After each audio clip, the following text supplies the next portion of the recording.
রমজান মাসের প্রথম দিনে আফগানিস্তানের কাবুলের বাজারগুলোতে উপচে পড়া ভিড়। ইফতার ও সাহরের জন্য প্রয়োজনীয় জিনিস কিনতে এসেছেন হাজারো মানুষ। বাজারে ক্রেতাদের আগ্রহ থাকলেও দাম নিয়ে অসন্তোষ দেখা দিয়েছে ক্রেতাদের মাঝে।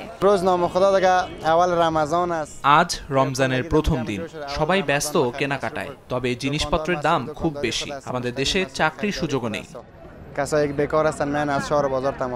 কেউ কেউ শুধু ঘুরে দেখেই ফিরছেন।